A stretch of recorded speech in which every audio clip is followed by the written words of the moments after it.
Hello, everybody. Brian here. Let's go over the last few days since we've had this pretty well a big crash in Bitcoin and Ethereum. So we're going to talk about that. So today is Monday, September 7th, 2020. Time is 12:28 Eastern Standard Time.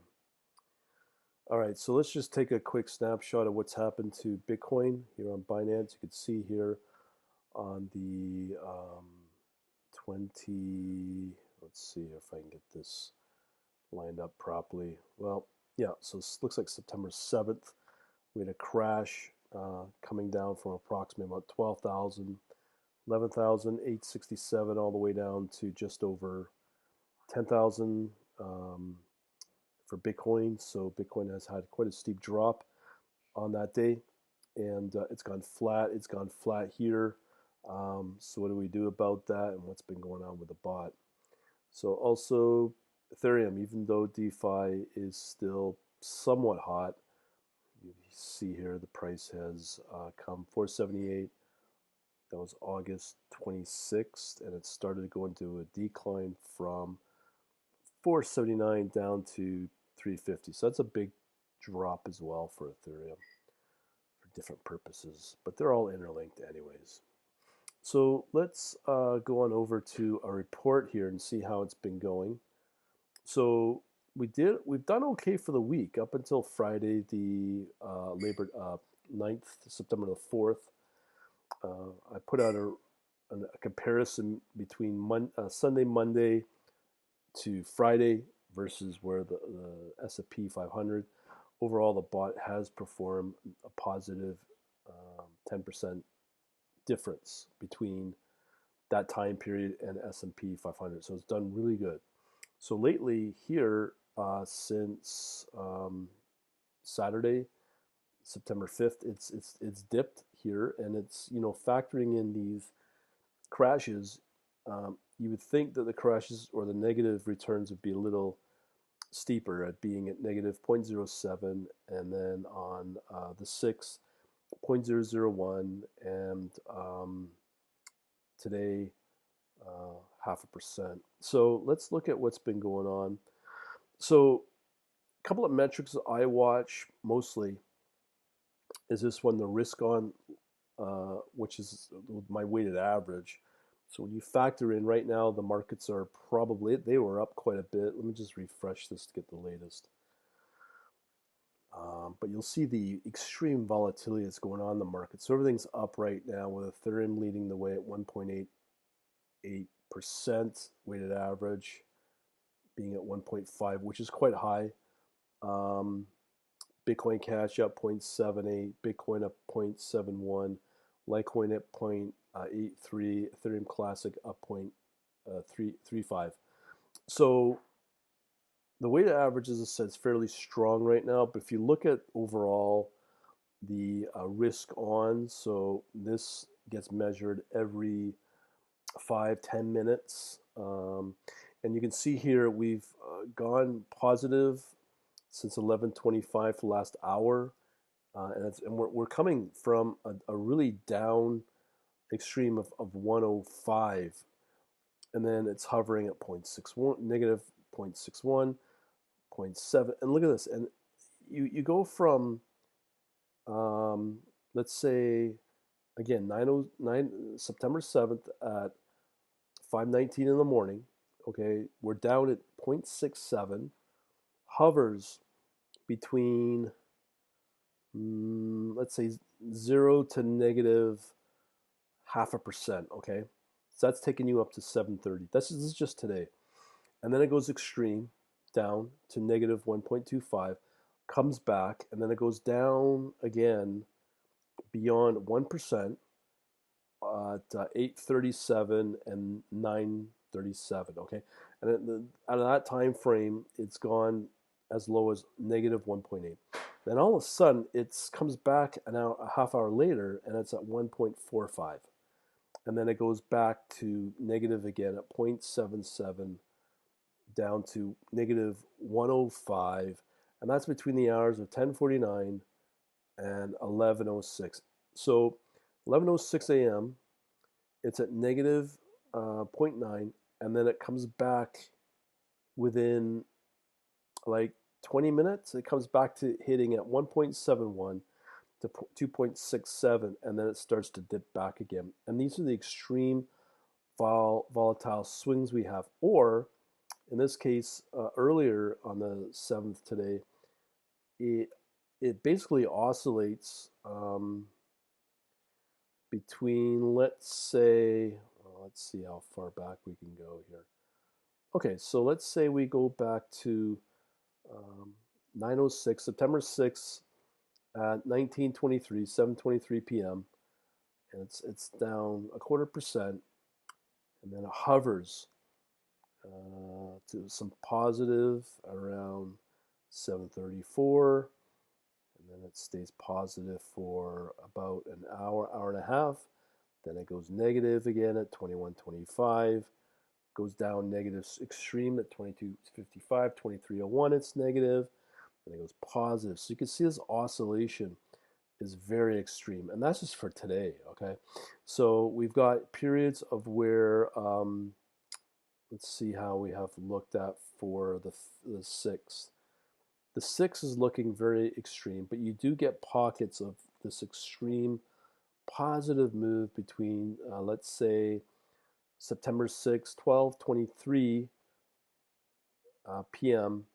at 1.25, stays positive for about an hour, goes up to 2.23, comes back down at 13:25, and you can see these extreme uh, oscillation swings between, like I said, all the way up to 2.3, and this is now again on the 6th of September at 3:12 a.m. And that's for roughly about 2 hours, and it goes negative again, and it swings back and forth. It's pretty crazy. These are very hard trading conditions if you are trying to trade manually or discretionary because of the positive and negative. And it's been like that. I'm looking at it even on September 5th. It's been pretty crazy, but you can see here how extreme it has dropped in this period here, September 5th. At 15:14, it was negative 2.48. 15:30, it was as low as negative 3.44. 15:35, 3.32 in the hole. So those are very, very, very extreme down moves. Okay, so we're seeing more negative since then and less positive. As I said, I think this kind of trading conditions are going to scare off a lot of people. Uh, so looking at the 4th, I'm seeing more positive a little bit between the hours on the 4th of September, 14:40 to about 17:41. So for about 2 hours, it was positive, and then again it goes positive 12:01, 12:37 for about an hour, and then it goes negative, and it goes deep negative again, 10:37. Oh man, it's really really bad. Like it's gone from I would say the extreme goes from positive 2 and change down to negative 3 and change, and it just swings back and forth. Here we got another example, September 3rd, 3.62. Oh man, so this is what we've been challenged with. So overall, when you look at that for the returns of the 5th, down negative 0.07, for the 6th, down 0.001, and right now it's positive 0.5. And then also we have here on the 2nd with that big drop that we noted at 1.16, but then it returned at 1.93. And sometimes I'm overriding some of these uh, from my 1% daily targets. That's why this works, because I set the target and then stop trading. If I kept trading for the day, I definitely would have negative returns. But one thing I want to show you here that's really a problem is when the markets go crazy down, what's happening, we only end up trading US stable coins against USDT, or Tether, which is another US stable coin.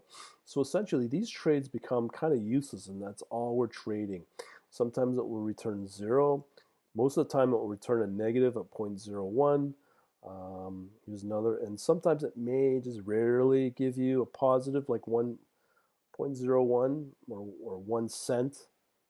So at the end of the day, a lot of it's negative. When they are trading BUSD in Tether, USDC in Tether, TUSD in Tether, and then Paxson USD, a lot of times when these trading conditions are there, it will be negative, and that's why we're getting these negative um, returns. But if I only focus on the ones other than stablecoin against USDC, it does okay. So I'll give you an example. So if we started tracking this since the 6th, yesterday, or better yet, if I was to show you the 5th, let's see here. So we have here the 5th, right here, starting here. Okay, so as I said, all we're seeing are trades for a stable coin against Tether. Okay, so that's all we had on Saturday, on the 5th. There's no other coin being traded on the 5th, okay, because of these extreme down moves. Continue along to the 6th, same thing. More stable coins being traded against Tether. But, there is one coin out there that is being traded. This one here, BNB in USDT. And look at the positive that's coming out of this, 0.334. Here is another one, negative 0.23. And then you have this one here, a negative 1.0. And then you have this one at 0.31. So I bet you if I factored in only the trades of BNB, we would be up about 1/3%. You'd be definitely up positive if I remove all of these stable coins. So that's what I'm going to do. I'm going to show the report again for these time periods. It'll be hopefully positive because these trades are useless. And I'm going to, moving forward, I'm going to remove these as well, the ability to trade these. So these will get blocked. Okay, so let me see if there's any other trades here for BNB. Is this, okay, so today's the 7th. Okay, so we have here on the 7th, this would be our only trade for the day at 4:50 a.m. on the 7th, BNB USDT. So we would be up 0.016. And I think we are up a little bit, but still, in this case, if I kept it trading, we would probably have another negative day. So I'd rather take out the stablecoin trades and just keep in everything else except the stablecoin. So that's what I'm going to do in a fix. But I just want to make a video on that to show you that these stablecoins trading against Tether are really of no benefit. So I'm going to remove those so it doesn't happen moving forward in the spot. Just thought I'd let you know. Talk to you later.